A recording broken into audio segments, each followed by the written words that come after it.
अस्सलामु अलैकुम वरहमतुल्लाहि वबरकातुहू। गुज़िश्ता कुछ दिनों पहले एक प्रोग्राम समर टेलीविज़न के ऊपर ब्रॉडकास्ट हुआ और मैं बड़ी हैरानगी के साथ मैंने देखा, सुना और उसके ऊपर गौर किया। बहुत सारे तजर्बेकार लोग, मुझसे उम्र में कहीं ज़्यादा बड़े, जिनको मैं पहले किसी ज़माने में बचपन के एक बहुत अच्छे स्क्रिप्ट और ड्रामों की अदाकारियों के दौरान मैं देखता था, जिसमें फ़ज़ीला काज़ी साहिबा, मैं उनकी बहुत रिस्पेक्ट करता था और करता हूँ, वो मौजूद दिखाई दी। मुझे दिली खुशी हुई और उन्होंने जो कुछ जवाबात दिए, उनकी रोशनी में मैं कुछ कहना चाहूँगा, जो कि हकीकत में बहुत सारी चीज़ों के ऊपर सही थे। यहाँ पे मौजूए बहस इसको नहीं बनाया जाए कि बच्चा बड़ों का कहा मानता क्यों नहीं है।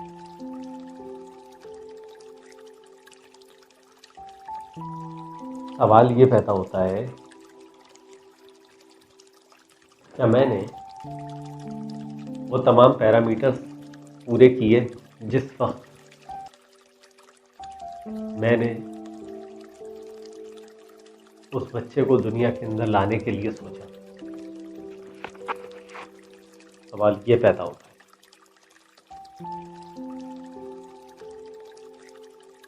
हाँ वो मर्द हो, हाँ वो औरत हो,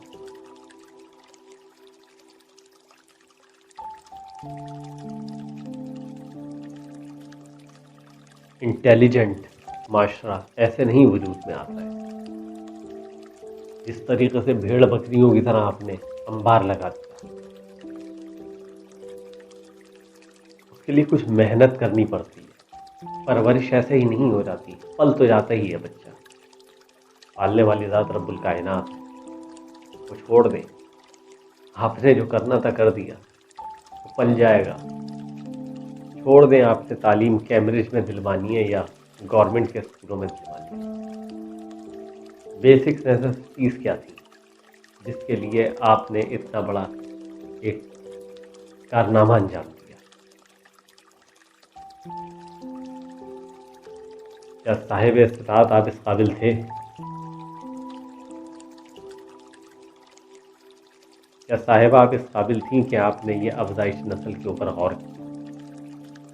सवाल यहाँ पर है।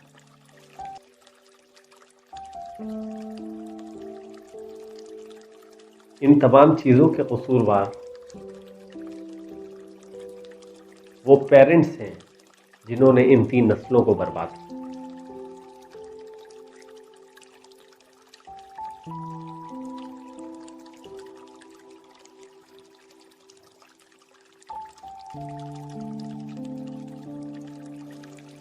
जो पैदाइश के बाद, पैदाइश से पहले वो दर्द नहीं महसूस, उसको सह नहीं सकती, वो एक बच्चे की परवरिश क्या करेगी? पहले ये चीज़, कुछ तरबियतें होती हैं इन दोनों चीज़ों की, कहाँ है वो?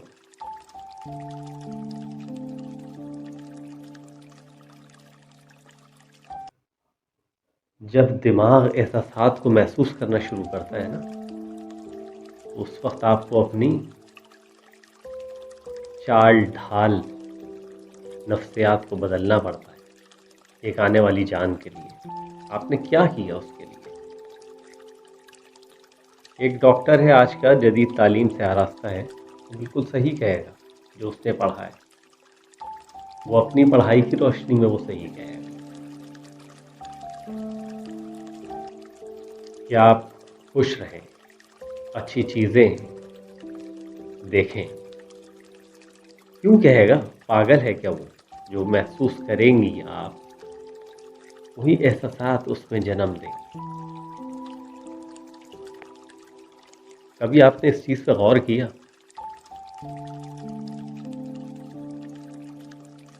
अल्लाह रब्बुल इज़्ज़त ने मूसा के घर पे फ़िरौन भी पैदा किया और फ़िरौन के घर पे मूसा को भी दिखाया। इससे तो कोई इनकार नहीं है। औलाद तो आजमाइश होती है। ये तो एक वक्त के बाद आपको उसका रिटेंशन दिखाई देता है, रिटेंशन मिलेगा भी या नहीं मिलेगा। यहाँ पे तो वो मिसाल फिट हो जाती है, आपने बहुत अच्छा किया उसको, लेकिन अगर आपके नसीब में नहीं थी ऐसी औलाद, तो हम क्या करें, मैं क्या करूं, आप क्या करें।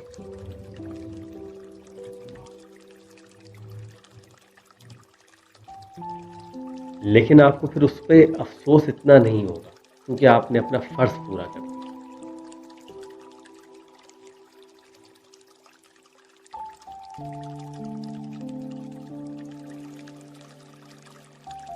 अब आ जाते हैं उस तरफ जो कि हमारी शरई लिहाज से तकाज़ों को पूरा करेगा, या हमारे इस्लामी जमहूरिया निज़ाम के जो पैरामीटर्स आपको फॉलो करने होंगे।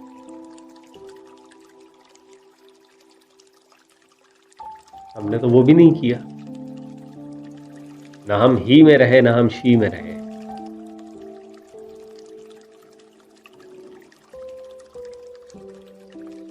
अब आ जाते हैं, इसी दौरान उसकी पैदाइश हो जाती है, इसी चपकलिश में, इसी लड़ाई में, इसी दंगल में, इसी बहस में, इसी मुबाहिसे में, इन्हीं तमाम पैरामीटर्स को लेके परवान चढ़ते चढ़ते उसकी पैदाइश हो जाती है, जो कि उसने आपके अंदर से 3 माह के बाद एहसासात जन्म लेना शुरू किए, महसूस करना शुरू हुआ, पक गया वो अंदर से और लावा निकल पड़ा।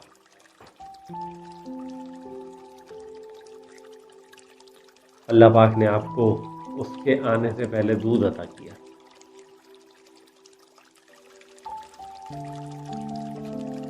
आपने वो भी पिलाना गवारा नहीं किया। कुछ भी वजूहात हो सकती हैं, पैदा तो आपने कर दिया, दूध आपको गोरे का पिलाओगी आप, ये जो भी पता नहीं एक दूध होता भी है या न्यूट्रिशनल फूड होता है जिसको कहा जाता है, जो कि मकसद अपने पैरों पर भी सही तरीके से खड़ा ना कर पाए।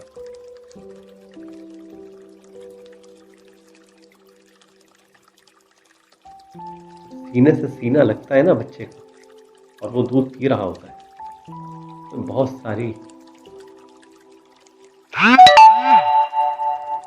चीज़ें परवान चढ़, ना सिर्फ उसकी नशोनुमा, बल्कि बहुत सारी चीज़ें माँ में बहुत सारे एहसास जन्म दे रहे,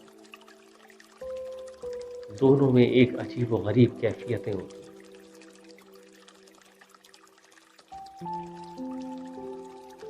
वो भी हमने बाईपास कर दिया। अब आ जाते हैं, रातें कौन बर्बाद करे।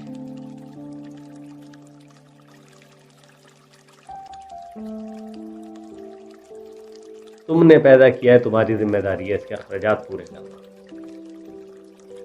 मैं तो नहीं उठूंगी रात में, पैम्पर लाओ, चढ़ाओ उसको प्लास्टिक, ना तुम्हें ये शऊर के एक प्लास्टिक एक लड़की के लिए क्या असरअंदाज होता है। पहली चीज़ जो कि एक साइंटिफिकली तौर पे मैं आपके सामने अर्ज करूँ, क्योंकि लड़के और लड़की दोनों का स्टोमक लेवल अलग होता है। लड़की ओपन होती है, उसमें ट्यूब्स पास हो रहे होते हैं,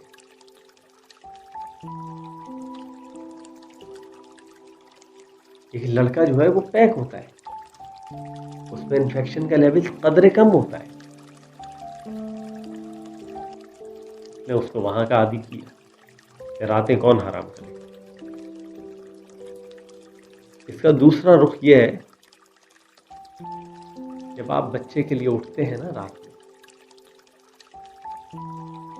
तो कुछ टाइम की प्रैक्टिस के बाद बच्चे को एहसास जन्म देता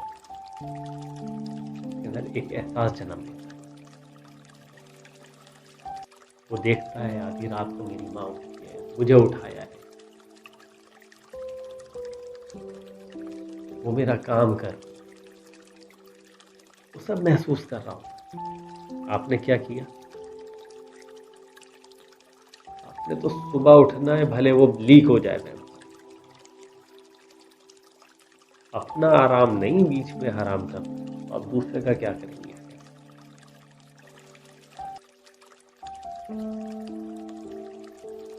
एक पैसा कमाने वाली मशीन बन गया,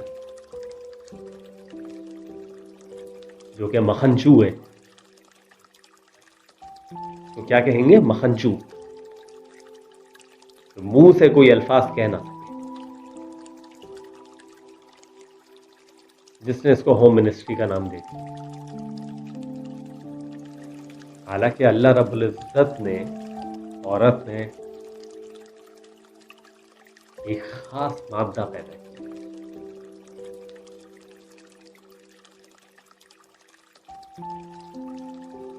निस्यान का नाम दिया।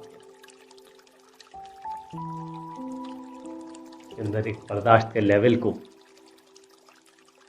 इंक्रीज कर। सरबराहियत तो मर्द के ही हाथ में है ना। घर के कुंबे की सरबराहियत तो मर्द के ही हाथ में। यहां पे आपका फर्ज है। कैसे नहीं वो आपकी बातों को एडॉप्ट करे। समझाते ना उसको प्यार से, मोहब्बत से, दलाइल दे।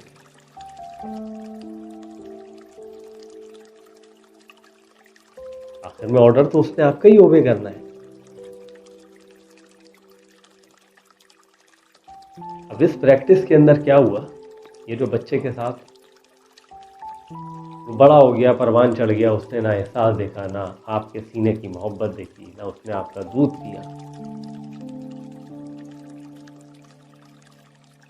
आप पैदा करने वाले ज़रूर हैं। ये एक मोजज़ा ही होगा आज के दौर में, वो बच्चा आपकी किसी लेवल के ऊपर कॉम्प्रोमाइज़ करे, या आप बीमार पड़े हो वो आपको पूछ ले आके।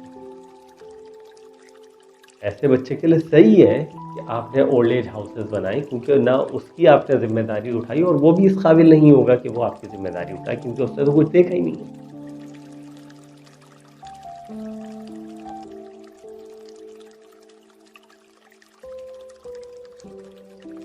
इन चीज़ों को गौर करिए, पॉजिटिव लीजिए। जो एक अरसे से इन चीज़ों के ऊपर प्रैक्टिसेस की गई हैं, क्या वो प्रैक्टिसेस सही हैं? आज तो हम उसका फ्रूट ले रहे हैं। अगर वो चीज़ें सही हैं तो इसको कंटिन्यू रखिए। इंशाअल्लाह अज़ीज़ आपको बहुत जल्द और चीज़ें देखने को मिलेंगी। और अगर वो चीज़ें आपको गलत लगती हैं तो खुदा की कसम आपके आगे कोई भी दलीलें रखता हो, इन चीज़ों को छोड़ दें। बहुत बहुत शुक्रिया। अस्सलाम वालेकुम।